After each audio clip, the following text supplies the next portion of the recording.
Capítulo 596. Polonia, a pesar de su vasta llanura de Europa del Este y sus ricos recursos minerales, además de un cómodo transporte fluvial interior, fue llevada al borde del colapso por su increíblemente insensato sistema político. En la actualidad, Polonia apenas contaba con industria, y su principal fuente de financiación eran las exportaciones de grano. Sin embargo, debido a la servidumbre, la producción de grano tampoco era especialmente alta. Así pues, Polonia era bastante pobre y la financiación militar estaba severamente limitada.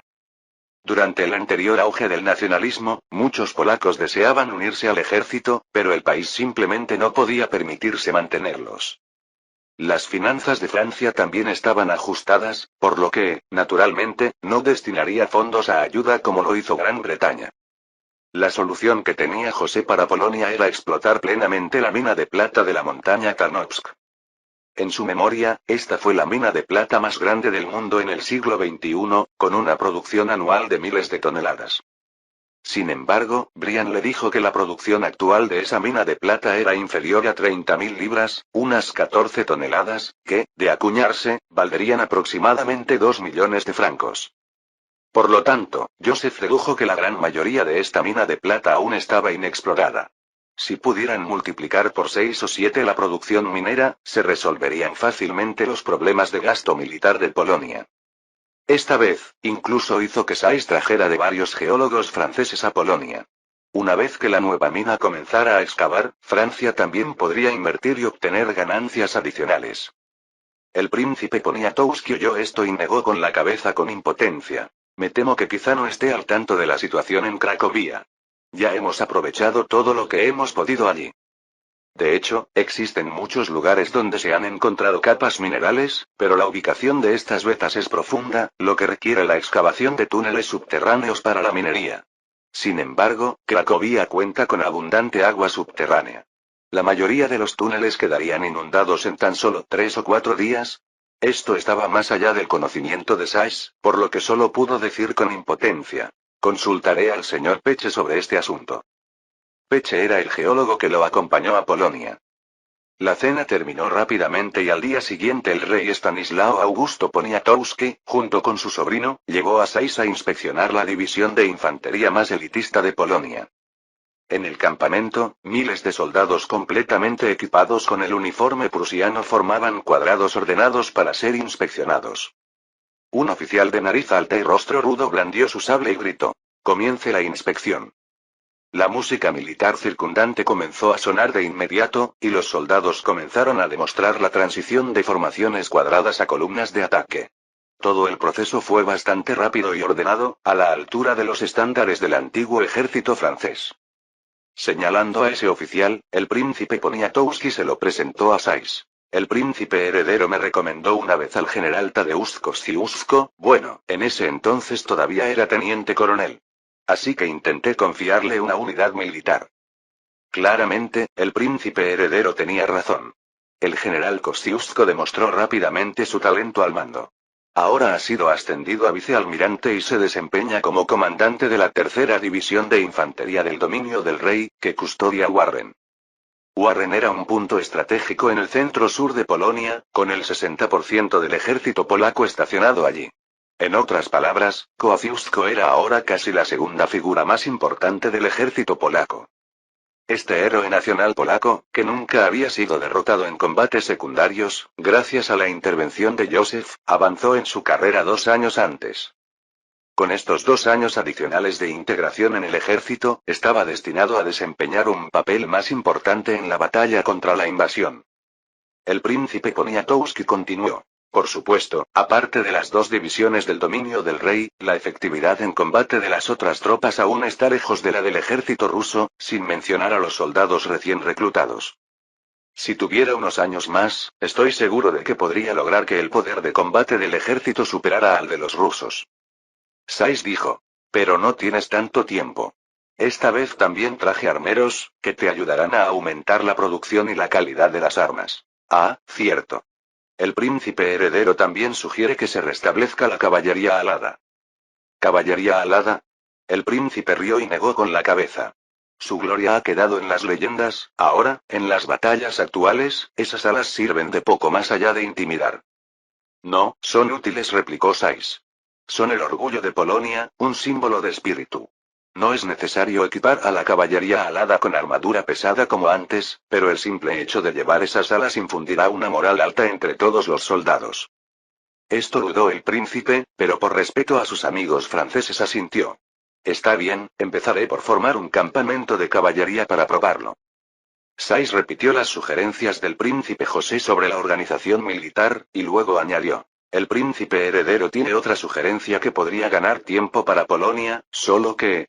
Miró a Estanislao II. Esto requiere un cierto sacrificio por parte de Su Majestad el Rey. Estoy dispuesto a dejarlo todo por Polonia, afirmó este último sin dudarlo. No se limitaba a repetir lugares comunes. Históricamente, incluso estuvo dispuesto a abdicar del trono para promover la unidad de Polonia. Sin embargo, su capacidad de gobierno era bastante mediocre, y al final solo pudo observar con impotencia cómo su nación se desmoronaba. Sais le hizo una reverencia y luego dijo: Su Alteza sugiere que pase más tiempo en San Petersburgo. El zar seguirá sintiendo afecto por usted. Debe mostrarle la mayor sumisión posible por el bien de Polonia. ¿Cómo es posible? Objetó de inmediato el príncipe Poniatowski. Su Majestad representa a Polonia, tiene que dirigir la situación en Varsovia. Es solo una sugerencia, dijo Sais con firmeza pero con educación. Perdonen mi franqueza, pero esos nobles han estado difamando a Su Majestad, acusándolo de agente de Rusia, así que, el apoyo interno de Su Majestad no es muy alto. Estanislao II respiró hondo y asintió. Tienes razón, y yo también puedo ir a Rusia. Sin embargo, si el pueblo polaco supiera que su rey fue a apaciguar al zar, ¿sería desalentador? Sais también respiró hondo y miró al príncipe Poniatowski. Mientras haya otro héroe que pueda unir los corazones del pueblo, esto no será un problema. ¿Qué dices? Esto es totalmente inaceptable. Este es realmente un buen método, creo que podemos probarlo. El primero lo dijo el príncipe, mientras que el segundo lo dijo el rey de Polonia. En el segundo piso del Palacio de las Tullerías. Joseph frunció el ceño ligeramente al leer el informe que Sais acababa de enviar. No es extraño que el progreso de la minería de plata en la montaña Tarnowsk fuera tan lento. Los polacos ya lo habían intentado. Pasó a las conclusiones del informe de exploración del señor Peche, adjunto al final del documento. Túneles subterráneos a 80 metros de profundidad aún supuraban una gran cantidad de agua acumulada. A pesar de las grandes reservas de plata, la extracción no era viable. Si se trata de aguas subterráneas. De repente, a Joseph se le ocurrió una idea y le pidió a Eman que buscara un experto en geología de la Universidad de París. El drenaje de pozos es una medida de ingeniería que consiste en la disposición de grupos de pozos para bombear agua subterránea y controlar el nivel freático. El drenaje de pozos puede provocar un descenso regional y generalizado del nivel freático. Capítulo 597. En la práctica, puede extraer agua de minas de hasta 60 metros de profundidad, continuó el geólogo, y el caudal podría tener un espesor de tan solo un dedo. De repente, José se sintió algo desanimado, pero aún no estaba dispuesto a darse por vencido. Preguntó: ¿Cuál es la potencia nominal de la bomba que mencionaste? La potencia es de 26 caballos, Su Alteza. Que yo sepa, esa es la potencia máxima que puede alcanzar una máquina de vapor. La que utiliza la Universidad de París para experimentos de forja es de este tipo. Joseph vio de repente un rayo de esperanza y se inclinó ligeramente hacia adelante. Si hubiera una máquina de vapor de 52 caballos de fuerza, ¿crees que podría extraer el agua de este túnel? La infiltración de agua es bastante alta, Su Alteza. El anciano erudito tomó un bolígrafo y calculó un rato antes de levantar la vista y decir: con una bomba tan potente, podríamos extraer de 15 a 18 metros cúbicos de agua por hora a esta profundidad. En realidad, más de 40 caballos de fuerza serían suficientes. Los ojos de Joseph se iluminaron de inmediato. Miró los datos de exploración. Eso significa que 6 o 7 bombas podrían drenar el agua subterránea aquí. Así es, Su Alteza. Pero debo recordarle que aún no existe ninguna máquina de vapor con esa potencia. Joseph reveló una sonrisa. No, señor Prinwen, ya hay uno. Le preocupaba encontrar compradores para el último modelo LJ52 de United Steam Engine Company, pero ahora encontró un uso perfecto para él en las minas de plata de Polonia. Además, las bombas en las zonas mineras se utilizan continuamente durante largos periodos, lo que hace fácil identificar cualquier problema con las máquinas de vapor. Fue realmente matar dos pájaros de un tiro. Después de que el geólogo de la Universidad de París se fue, Joseph continuó revisando el informe de Sykes. El ejército polaco necesita aumentar su número en al menos 60.000 hombres. Con el reclutamiento y el entrenamiento, un año podría ser justo, incluso podrían ser solo 6 meses. Al principio, Joseph pensó en que los soldados polacos se entrenaran en la Escuela de Tecnología Militar de Lyon, pero inmediatamente negó con la cabeza. Ni siquiera la combinación de las 3 escuelas técnicas militares fundamentales de Francia sería suficiente para acomodar a 60.000 hombres. Y sería una clara señal para el mundo de que Francia está comprometida con la defensa de Polonia, lo que potencialmente pondría a Francia en una situación diplomática muy desventajosa. ¿Hay alguna manera de entrenar soldados que también ahorre dinero? Quizás inspirado por la solución del problema de las minas de plata, se sintió mucho más ligero y rápidamente pensó en una ubicación adecuada. El emperador Leopoldo II seguramente estaría muy feliz. Joseph sonrió y cogió el informe para seguir leyendo. Stanislao II ha accedido a ir a San Petersburgo y ha nombrado al príncipe Poniatowski Hetman al mismo tiempo, segundo ministro real. Hetman significa gran comandante en polaco, similar al ministro de guerra en Francia, y ministro real se refiere al primer ministro de Polonia. Es decir, el príncipe Poniatowski se había convertido en la segunda persona más poderosa de Polonia. José asintió levemente. La apertura mental de Stanislao II era indudable, pues conocía sus limitaciones y cedió voluntariamente el poder a su sobrino. Luego le hizo una señal a Hetman, que estaba junto a la puerta. Por favor, informe al señor Virein para que prepare un viaje a Polonia. Virein era la maquilladora personal del príncipe heredero, pero a Joseph no le gustaba el maquillaje recargado que prefería la nobleza parisina, por lo que estaba casi desempleado y ahora finalmente podía utilizar sus habilidades profesionales. Sykes también mencionó al final de su informe que Polonia había realizado mucho trabajo práctico en los últimos 2 años. Por ejemplo, el Gran Sejm, es decir, el Parlamento polaco, había establecido oficialmente el Comité Militar de la Federación. Convencido al ejército ruso de retirarse completamente de su territorio. Realizó el primer censo de Polonia siguiendo el modelo francés. Y, basándose en los restos de la Confederación de Abogados, junto con el Partido Patriótico, había formado una nueva agencia de inteligencia. El Comité de Libertad y Seguridad. Mientras tanto, Stanislao II había seguido el consejo de José y no había promulgado apresuradamente la Constitución del 3 de mayo, como en la historia, sino que había hecho preparativos más exhaustivos en el Parlamento y procedido con las reformas paso a paso. Se podría decir que Polonia ha hecho todo lo que ha podido con su actual fuerza nacional. Medio mes después. En el suroeste de Polonia, en Cracovia, en el monte Tarnowsk, bajo la atenta mirada de numerosos funcionarios, accionistas de la mina y técnicos, el ministro real polaco Mawałowski observaba con atención las 8 máquinas cilíndricas oscuras. A medida que los trabajadores añadían continuamente trozos de carbón, la chimenea expulsaba un humo negro y espeso y las máquinas empezaron a temblar ligeramente. Inesperadamente, el agua comenzó a brotar de un tubo de cobre al costado de la máquina y fluyó por la zanja de drenaje previamente excavada hacia el pie de la montaña. Al ver el agua subir, la multitud estalló en vítores. Gracias a Dios. Realmente extrajo el agua. Es un milagro, tiene más de 80 metros de profundidad. Mira el caudal del agua. Calculo que podremos drenar el agua del túnel mañana al amanecer. Sí, y luego podremos seguir cavando más abajo. Mawałowski asintió con entusiasmo a Sandler, que estaba a su lado. Felicitaciones, señor Sandler, su excelente trabajo es verdaderamente milagroso.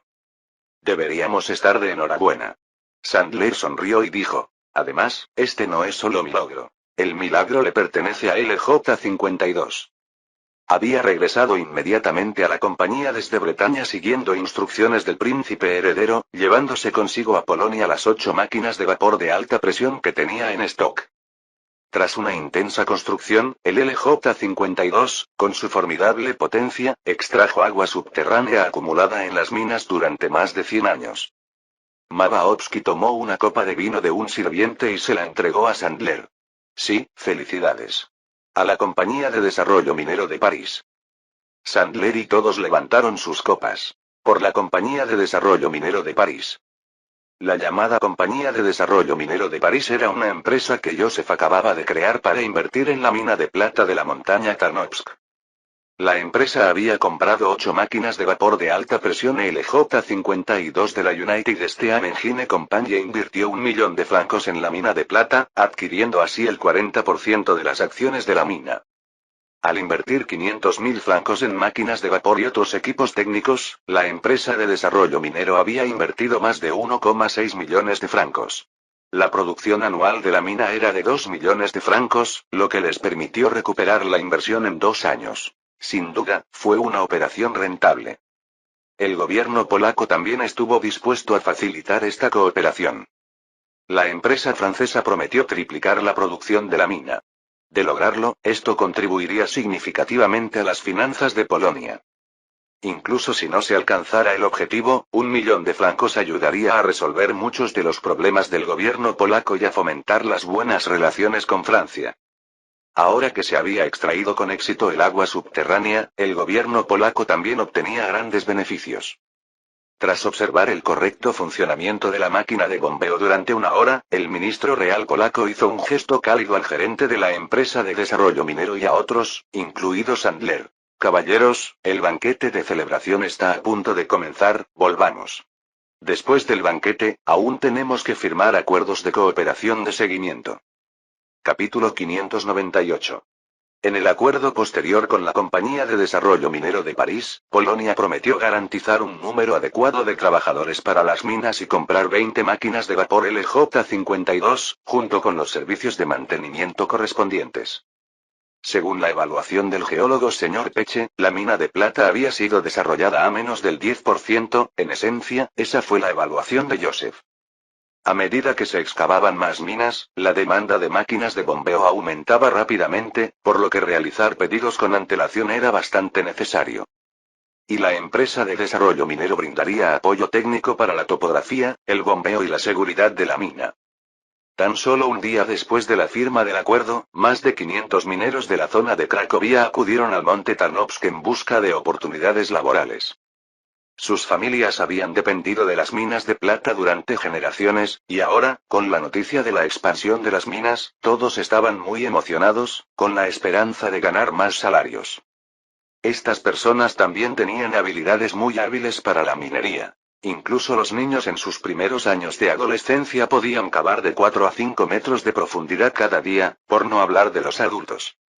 De este modo, todo el monte Tarnovsk se convirtió en un hervidero de actividad. Palacio Real Polaco, Castillo Real de Varsovia. Stanislao II se sentó en su silla, permitiendo que el señor Virein, el maquillador francés, trabajara libremente en su rostro.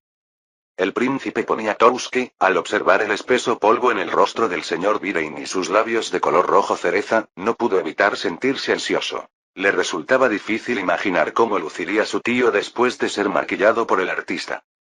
Apartó la mirada con torpeza y continuó informando. El conde Mawaowski acaba de enviar noticias de que se ha descubierto con éxito una nueva veta en el monte Tarnovsk, y es de gran tamaño. Calcula que la producción de plata de la mina de este año ascenderá a 8,4 millones de zlotis. Stanislao II inmediatamente jadeó, girando su cabeza hacia el príncipe, causando que el maquillador dibujara una línea inclinada en la comisura de su boca.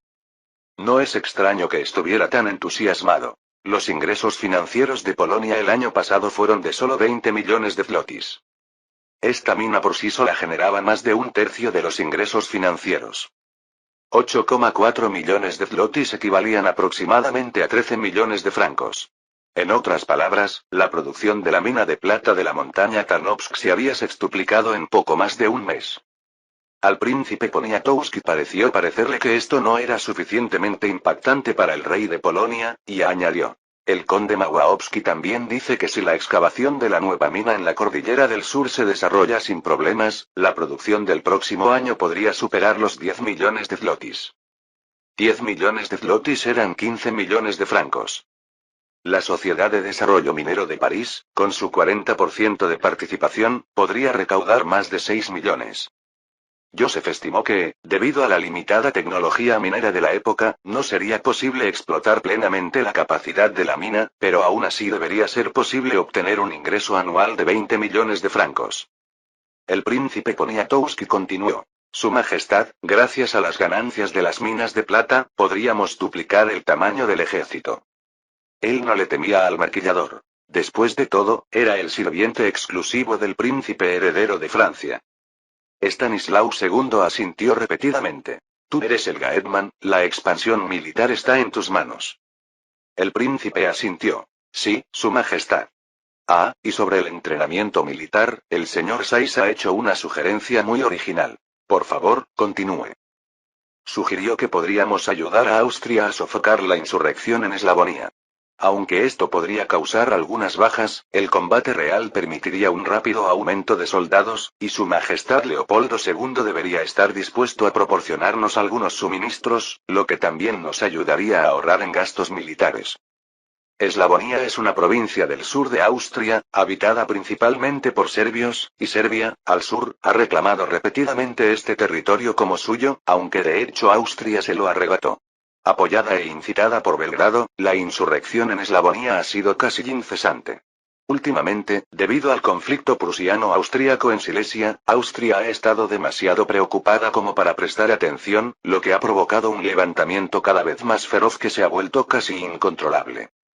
La nobleza húngara vecina no quería provocar a estos feroces bárbaros serbios. Preferían expandirse hacia Valaquia. Mientras los serbios no cruzaran el Danubio, les daba igual. Así, Viena tuvo que rogar constantemente a los húngaros que enviaran tropas a Eslavonia, al tiempo que les ofrecía importantes beneficios. Si Polonia expresara repentinamente su disposición a enviar una fuerza expedicionaria para ayudar a sofocar la rebelión, Leopoldo II sin duda estaría eufórico. Que pudieran derrotar a los serbios era irrelevante. Al menos demostraría a la nobleza húngara que el emperador tenía los medios para enfrentarse a las fuerzas rebeldes sin ellos. Por supuesto, a José le preocupaba más cómo este asunto impulsaría las relaciones entre Austria y Polonia. Quizás, tras el inicio de la Guerra de los Dos Melones, Polonia podría tener un enemigo menos. El rey Stanislao Augusto Poniatowski asintió nuevamente. Entonces tú y Kewentay deberían hacer un viaje a Viena. Sí, Su Majestad. El rostro del rey de Polonia pronto fue pintado al estilo más de moda de la época, y el señor Virein contempló su obra con satisfacción, mientras comenzaba a arreglar la peluca. Una vez que llegó a San Petersburgo, usaría este maquillaje preestablecido para encontrarse con su exnovia Catalina II. El rey Stanislao Augusto Poniatowski se miró al espejo y no pudo evitar suspirar. Finalmente, le dijo a su sobrino. Una vez que usted y Su Majestad Leopoldo II hayan acordado los detalles para sofocar la rebelión, debe regresar a Varsovia rápidamente. La votación en el Sejm a finales de año es el asunto más crucial. Él y los nobles patriotas de Polonia habían estado trabajando durante mucho tiempo, preparándose para iniciar la acción para establecer la primera constitución de Polonia a finales de año. Esto ocurrió más de medio año después de la históricamente famosa Constitución del 3 de mayo, y en su contenido también se habían eliminado cláusulas que provocarían a la nobleza, como la abolición de la servidumbre y la abolición de los privilegios nobiliarios. Posteriormente, el rey Stanislao Augusto Poniatowski se levantó y se dirigió a las puertas del castillo real. Debía subir a su carruaje y dirigirse a San Petersburgo, donde ganaría tiempo para visitar Polonia a su propio ritmo. 2 de noviembre de 1791. El almirante Kościuszko dirigió a más de 13.000 soldados de la tercera división del rey de Polonia a Eslavonia. Esta fuerza estaba compuesta en su mitad por nuevos reclutas y el apoyo logístico lo proporcionaba Austria. Combatirían aquí durante 3 meses, antes de ser reemplazados por la legión lituana liderada por Judicki. Después, Kościuszko traería otra división para entrenarse. Eslavonia formó parte históricamente de la provincia de Panonia del Imperio Romano. En el siglo VII, un grupo eslavo se asentó allí y, a principios del siglo IX, se fundó el reino de Panonia Croacia. Entre 1102 y 1527, el reino se unió a Hungría y, durante el siglo XIII, la zona comprendida entre los ríos Sava y Delaware pasó a llamarse Eslavonia, que significa tierra de los eslavos en latín. En el siglo XVI, estuvo ocupada por el Imperio Otomano hasta 1693, cuando, según el Tratado de Karlowitz, fue cedida a Austria. Capítulo 599. Por acuerdo previo de Stanislao II, la noticia de que había rendido homenaje al zar ocupó los titulares de todos los principales periódicos de San Petersburgo ese mismo día. Muchos periódicos incluso publicaron íntegramente su empalagoso discurso. San Petersburgo se convirtió al instante en un lugar de alegría y celebración. Aunque los rusos siempre habían considerado a Polonia como su pequeño seguidor, ver al rey de Polonia demostrando personalmente una humildad extrema era una sensación completamente diferente. Catalina II también estaba muy contenta con la actitud de Stanislao II, lo elogió efusivamente y preparó una suntuosa cena para agasajarlo. Sin embargo, el joven de aire distinguido junto al zar vigilaba constantemente al rey de Polonia. Cada vez que éste se acercaba un poco a Catalina II, utilizaba diversos métodos para interponerse entre ellos. Estanislao II fue muy cortés con él e incluso le regaló varios regalos valiosos. El rey de Polonia sabía que este hombre representaba el mayor obstáculo de su visita. El actual amante de Catalina II, Mladen Zubov. Mostró una gran paciencia, visitaba formalmente al zar todos los días, hablando solo de asuntos de Estado, generalmente sobre cómo Polonia estaba más desestabilizada que nunca pero permanecía leal a Rusia que en cualquier momento anterior. 4 días después, Estanislao II finalmente tuvo la oportunidad que había estado esperando. Fue invitado por el zar a participar en una cacería y se quedó en el palacio de caza esa noche. Bajo la luz de la luna, el rey de Polonia, que paseaba por el patio, vio aparecer a Catalina II en el balcón del segundo piso envuelta en un abrigo de piel. El apuesto joven, quizá demasiado cansado de cazar, no estaba a su lado en ese momento. Stanislao II inmediatamente hizo una señal a un asistente, cogió la gaita escocesa que le entregaron y comenzó a tocar desde más de 30 metros del balcón. El sonido profundo y ligeramente melancólico de la música se extendió por el cielo nocturno, específicamente la canción principal My Heart Will Go On de Titanic en las generaciones futuras. Catalina II quedó inmediatamente cautivada por el melodioso sonido de la gaita, se asomó para mirar y vio la figura solitaria de un hombre apoyado en un pino, todo su ser irradiaba un encanto melancólico y desolado. Después de terminar el preludio, aquel hombre pasó a un violonchelo y comenzó a tocar y cantar. Cada noche, en mis sueños, te veo, te siento. ¿Eso me dice que tu corazón sigue? El canto de Stanislao II era bastante impresionante. Después de todo, un hombre favorecido por el zar no podía ser menos capaz. La letra fue adaptada al francés por Joseph, conservando en gran medida el sabor de la versión inglesa. Catalina II se sintió inmediatamente atraída por el canto profundamente cariñoso. Cuando la primera estrofa terminó y dio paso a un interludio, se volvió hacia un sirviente y le preguntó: ¿Es ese, Stash? Sin darse cuenta, había regresado a esa época hacía más de 20 años y sin darse cuenta mencionó el apodo de Stanislao. El sirviente hizo una rápida reverencia y dijo: Sí, Su Majestad, ese es efectivamente Su Majestad Stanislao II. Terminada la canción, Catalina II, con aquellas tristes y bellas melodías resonando en sus oídos y la mirada algo borrosa, levantó la mano y dijo: Que venga aquí. Sí, Su Majestad. Al día siguiente, Mladen Zubov se despertó de un sueño profundo y descubrió que el zar no estaba a su lado.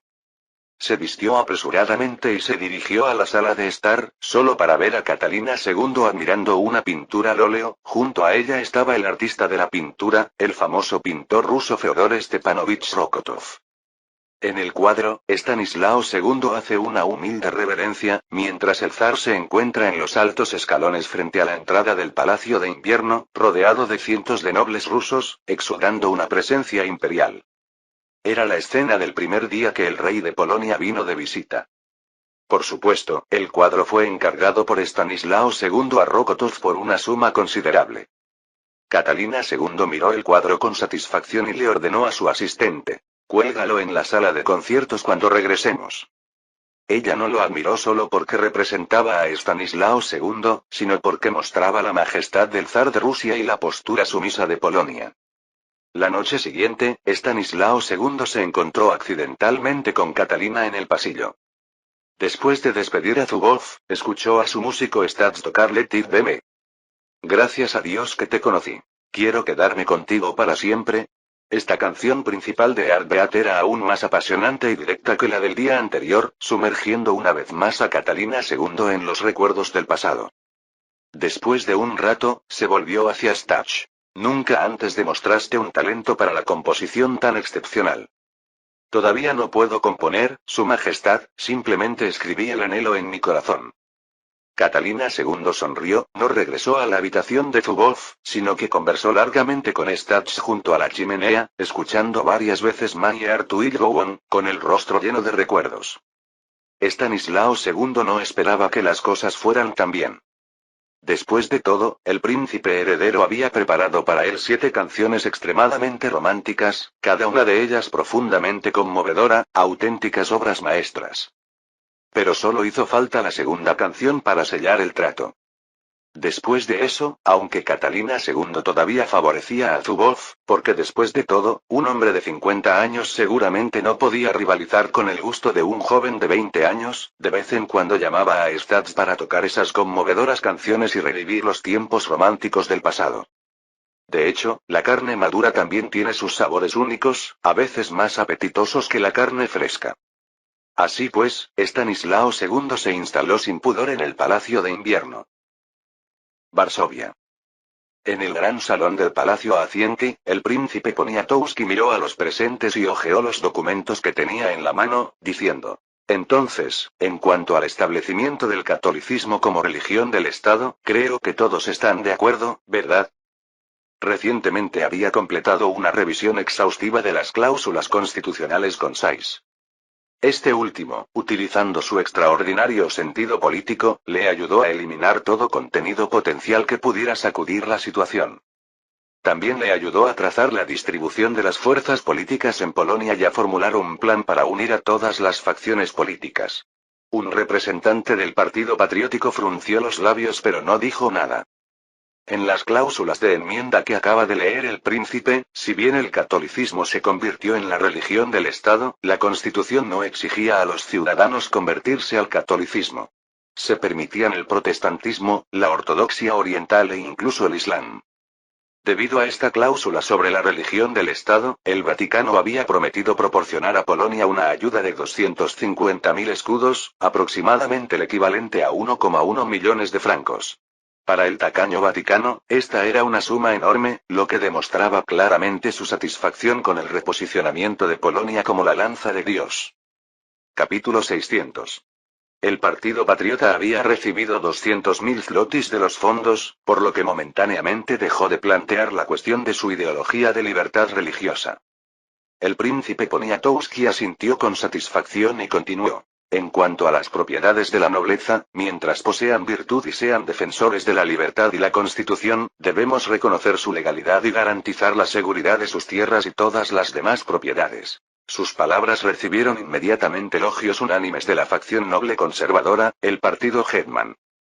Un líder del partido Hetman de Ucrania le recordó: Su Alteza, ¿también existen privilegios nobiliarios? Sí, privilegios. El príncipe Poniatowski hizo un gesto con la mirada a los miembros del Partido Patriótico para que tuvieran paciencia, y luego dijo: creo que esos privilegios inofensivos pueden conservarse. En cuanto a qué privilegios perjudican a otros ciudadanos, eso debería decidirlo el Sejm mediante votación. Este enfoque era exactamente lo que Sais le había enseñado. Primero, necesitaba asegurar el apoyo de los nobles conservadores. De lo contrario, la alianza constitucional podría desintegrarse. Los conservadores poseían más de una cuarta parte de los escaños del Sejm. En realidad, las promesas de protección constitucional a los privilegios nobiliarios fueron casi inútiles. Siempre que el Sejm aprobara posteriormente un proyecto de ley que identificara un privilegio como perjudicial, este podría entonces ser abolido mediante la cláusula constitucional. Los miembros de alto nivel del partido Hetman intercambiaron miradas. Nadie objetó, lo que significaba que aceptaban la cláusula. El príncipe analizó entonces el siguiente punto del documento. El señor Kewentay ha propuesto que todos los ciudadanos polacos gocen de igualdad de condiciones. Sugiero que evitemos abordar este tema en la legislación actual. El Partido Patriótico inmediatamente planteó objeciones. ¿Cómo es esto posible? Si ni siquiera podemos lograr la igualdad, entonces ¿cuál es el propósito de la Constitución? ¿Están despojando de sus derechos a quienes la Constitución más debería proteger? El príncipe bajó la mano para calmarlos. Debemos evitar causar demasiados trastornos al país. Además, esto es solo una propuesta conceptual. Se preservarán las cláusulas que garantizan la seguridad de la vida y la propiedad de los ciudadanos, la libertad de comprar tierras y el derecho de todo ciudadano a ocupar cargos militares o gubernamentales. El Partido Patriótico, que también pretende fomentar la unidad y la cooperación, volvió a guardar silencio. En esencia, si a los ciudadanos comunes se les pudiera garantizar seguridad personal, derechos de propiedad y cargos públicos, entonces tendrían la mayoría de los aspectos de la igualdad, dejando solo privilegios ceremoniales e inofensivos como ventajas para la clase noble. Joseph era muy consciente de que en la Europa actual, la frase nacidos libres e iguales provocaría una tremenda animosidad. Históricamente, fue precisamente a causa de esta cláusula que Polonia perdió el apoyo de casi todas las naciones, excepto Francia, que ya se encontraba en graves dificultades en ese momento. Por eso ya había advertido expresamente a Sejm que no permitiera a los polacos colocar esa bandera. Ahora finalizaremos las cláusulas sobre el Sejm. El príncipe Poniatowski miró a su alrededor. El sistema de votación del Sejm será por mayoría. Nadie podrá tener derecho a veto. De hecho, siguiendo el consejo de José, ya había promulgado un decreto con el rey, titulado Suspensión temporal del Liberum Veto, que prohibía el uso del poder de veto durante 3 años. Esto redujo significativamente la resistencia contra la Constitución polaca. Ahora, esta cláusula debía incorporarse formalmente a la Constitución. Quienes llegaron al Palacio Acienki pertenecían a las facciones progresistas de Polonia, que detestaban profundamente el veto liberum. Una ola de aprobación se extendió de inmediato. Posteriormente, el príncipe Poniatowski anunció cláusulas relativas a las elecciones de los miembros del Sejm y al freno de los sobornos electorales, y luego cerró el documento que tenía en su poder. En comparación con la histórica Constitución del 3 de mayo, no mencionó cláusulas radicales como la abolición de la servidumbre, el cambio de la elección del rey a un sistema hereditario, el establecimiento de un gobierno polaco tripartito y la exigencia de que los nobles y el clero pagaran diezmos para la expansión militar. Estos contenidos no eran más que fantasías de los idealistas polacos. Por ejemplo, la última cláusula sobre el diezmo noble no solo no logró recaudar mucho dinero, sino que además puso a la mayoría de los nobles y el clero en contra del Estado. Pero después de la simplificación implementada por José y los ajustes realizados por Sejm, la Constitución descartó estos contenidos poco prácticos, reduciendo así en gran medida el impacto en Polonia. 6 de diciembre de 1791. El Gran Sejm de Polonia convocó la Asamblea Constitucional. Toda Varsovia estaba envuelta en tensión y anticipación. Nadie coreaba consignas fuera del Palacio de Congresos, todos observaban en silencio cómo los diputados entraban al Sejm entre 2 líneas de guardias.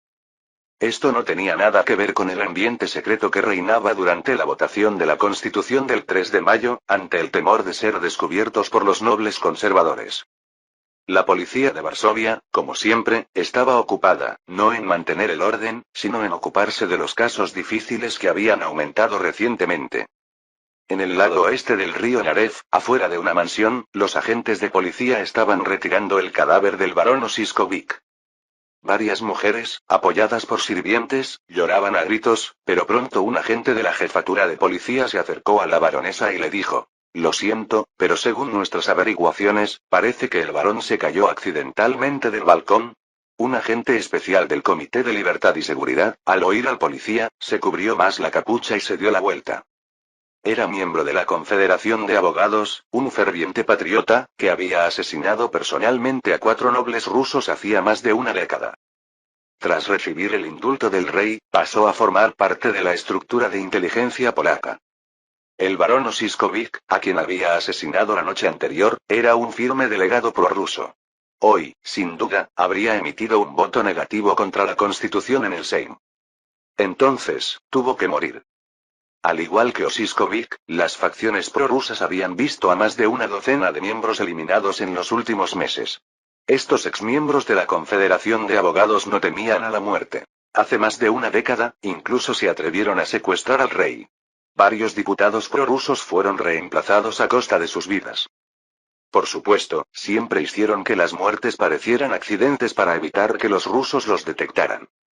Mientras la policía se ocupaba del cuerpo de Osiskovic, en el lado sur de la calle Santa Cruz de Varsovia, el carruaje del conde Blaniki fue detenido por un escuadrón de soldados totalmente armados. Este miembro de alto rango de la Confederación Targowica saltó del carruaje, gritando furiosamente: «¡Idiotas, ¿saben quién soy?». Pero rápidamente notó las insignias en los cuellos de los soldados y su expresión se ensombreció. «¿Son ustedes los guardias del príncipe Poniatowski?». «Sí, conde», lo saludó un oficial militar con su gorra. «Hay alborotadores más adelante, por su seguridad, por favor, quédese aquí por ahora». «Maldita sea». Blaniki le hizo un gesto a su cochero. «Date la vuelta, tomaremos otra ruta». Sin embargo, de repente dos soldados destrozaron las ruedas de su carruaje. Fin del capítulo 600.